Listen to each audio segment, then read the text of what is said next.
Hi everyone, welcome back to my YouTube channel Tejas kitchen and life style vlogs. ಎಲ್ಲರೂ ಹೇಗಿದ್ದೀರಾ? ನಾನು ಚೆನ್ನಾಗಿದ್ದೀನಿ, ನೀವು ಚೆನ್ನಾಗಿದ್ದೀರಾ ಅಂದ್ಕೊಂಡಿದ್ದೀನಿ. ಇವತ್ತಿನ ವ್ಲಾಗ್ ಬಂದು 4 to 5 ಮಿನಿಟ್ಸಲ್ಲೇ ಮಾಡೋ ಅಂಥ ಟೊಮೊಟೊ ಬೇಳೆ ರಸಮ್ ಹೇಗೆ ಮಾಡೋದು ಅಂತ ನೋಡೋಣ ಬನ್ನಿ.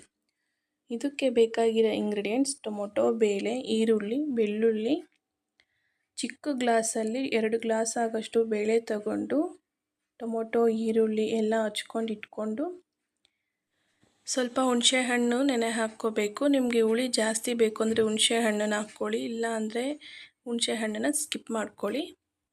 ಬೇಳೆನ ಚೆನ್ನಾಗಿ ವಾಶ್ ಮಾಡಿಬಿಟ್ಟು ಟೊಮೊಟೊ, ಈರುಳ್ಳಿ, ಬೆಳ್ಳುಳ್ಳಿ ಹಚ್ಕೊಂಡಿರ್ತೀವಲ್ಲ ಅದನ್ನು ಕುಕ್ಕರಲ್ಲಿ ಆ್ಯಡ್ ಮಾಡಿಟ್ಟು 1.5 ಗ್ಲಾಸಷ್ಟು ನೀರು ಆ್ಯಡ್ ಮಾಡಿಬಿಟ್ಟು ಸ್ಟವ್ ಮೇಲೆ ಇಟ್ಟು 2 ವಿಸಿಲ್ ಬರೋವರೆಗೂ ವೆಯ್ಟ್ ಮಾಡಿ ಆಫ್ ಮಾಡಿಬಿಟ್ಟು ತಣ್ಣಗಾಗೋವರೆಗೂ ವೆಯ್ಟ್ ಮಾಡಬೇಕು. ಅಷ್ಟರೊಳಗೆ ಮತ್ತು ಒಗ್ಗರಣೆಗೆ ಏನೇನು ಬೇಕು ಎಲ್ಲ ರೆಡಿ ಮಾಡ್ಕೊಂಡು ಇಟ್ಕೋಬೇಕು. ಬೆಳ್ಳುಳ್ಳಿ, ಒಣಮೆಣಸಿನ್ಕಾಯಿ, ಸಾಸಿವೆ, ಜೀರಿಗೆ, ಈರುಳ್ಳಿ, ಟೊಮೊಟೊ, ಕರಿಬೇವಿನ ಸೊಪ್ಪು, ಕೊತ್ತಂಬರಿ ಸೊಪ್ಪು ಇವೆಲ್ಲ ರೆಡಿ ಮಾಡ್ಕೊಂಡು ಇಟ್ಕೋಬೇಕು. ನಾನು ಸ್ವಲ್ಪ ಕ್ವಾಂಟಿಟಿಯಲ್ಲಿ ಮಾಡ್ತಾಯಿದ್ದೀನಿ. ನಿಮಗೆ ಬೇಕಾದರೆ ಜಾಸ್ತಿ ಜನ ಇದ್ದೀರಾ ಅಂದರೆ ಸ್ವಲ್ಪ ಜಾಸ್ತಿ ಕ್ವಾಂಟಿಟಿಯಲ್ಲಿ ಎಲ್ಲ ಹಾಕ್ಕೊಂಡು ಮಾಡ್ಕೋಬೇಕು. ಕುಕ್ಕರ್ ತಣ್ಣಗಾದ ಮೇಲೆ ಓಪನ್ ಮಾಡಿಬಿಟ್ಟು ಬೇಳೆ, ಟೊಮೊಟೊ, ಈರುಳ್ಳಿ ಎಲ್ಲ ಚೆನ್ನಾಗಿ ಬೆಂದಿದೆ. ಅದನ್ನು ಸ್ವಲ್ಪ ವಾಟರ್ ತಕ್ಕೊಬಿಟ್ಟು ಮಸಿಯ ಗುಂಡಲ್ಲಿ ಮಸ್ತಿಬಿಡಬೇಕು. ಬೇಳೆ, ಟೊಮೊಟೊ, ಈರುಳ್ಳಿ, ಬೆಳ್ಳುಳ್ಳಿ ಎಲ್ಲ ಮೆತ್ತಗಾಗೋ ಥರ ಚೆನ್ನಾಗಿ ಮಸಿಬೇಕು ನುಣ್ಣಗೆ. ಮತ್ತು ಒಂದು ಪಾತ್ರೆಯಲ್ಲಿ ಒಗ್ಗರಣೆಗೆ ಅಂತ 2 ಸ್ಪೂನ್ ಆಯಿಲ್ ಹಾಕ್ಕೊಂಡು ಸಾಸಿವೆ, ಜೀರಿಗೆ, ಕರಿಬೇವು, ಬೇಡಿಗೆ ಮೆಣಸಿನ್ಕಾಯಿ, ಜಜ್ಜಿರೋ ಬೆಳ್ಳುಳ್ಳಿ ಎಲ್ಲ ಹಾಕಿಬಿಟ್ಟು ಒಗ್ಗರಣೆಗೆ ಬಾಡಿಸ್ಬೇಕು ಚೆನ್ನಾಗೆ. ಮತ್ತು ಈರುಳ್ಳಿ, ಟೊಮ್ಯಾಟೊ ಎಲ್ಲ ಸಣ್ಣದಾಗಿ ಹಚ್ಕೊಂಡಿರ್ತೀವಲ್ಲ ಅದನ್ನು ಹಾಕಿಬಿಟ್ಟು 1.5 ಸ್ಪೂನಷ್ಟು ಹರಳುಪ್ಪು ಹಾಕಬೇಕು. ಸಾಂಬಾರಿಗೆಲ್ಲ ಹರಳುಪ್ಪು ಹಾಕಿದ್ರೆ ಟೇಸ್ಟ್ ಬರೋದು, ನುಣ್ಣನ ಉಪ್ಪು ಹಾಕಿದ್ರೆ ಅಷ್ಟು ಟೇಸ್ಟ್ ಬರಲ್ಲ.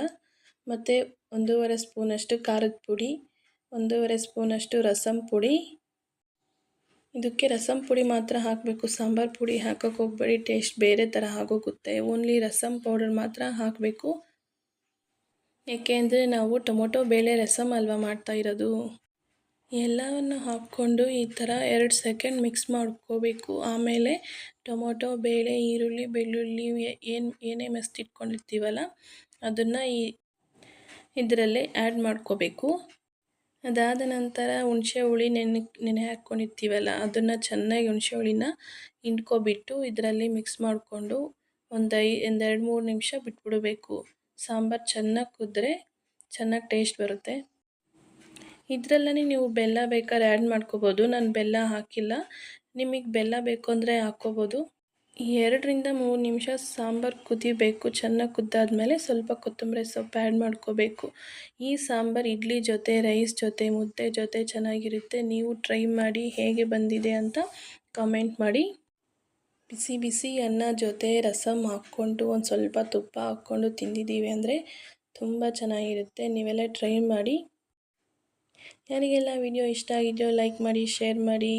ಯಾರೆಲ್ಲ ನೋಡ್ತಾ ಇದ್ದೀರೋ ಸಬ್ಸ್ಕ್ರೈಬ್ ಮಾಡ್ಕೊಳ್ಳಿ please. Thank you for watching. Bye bye.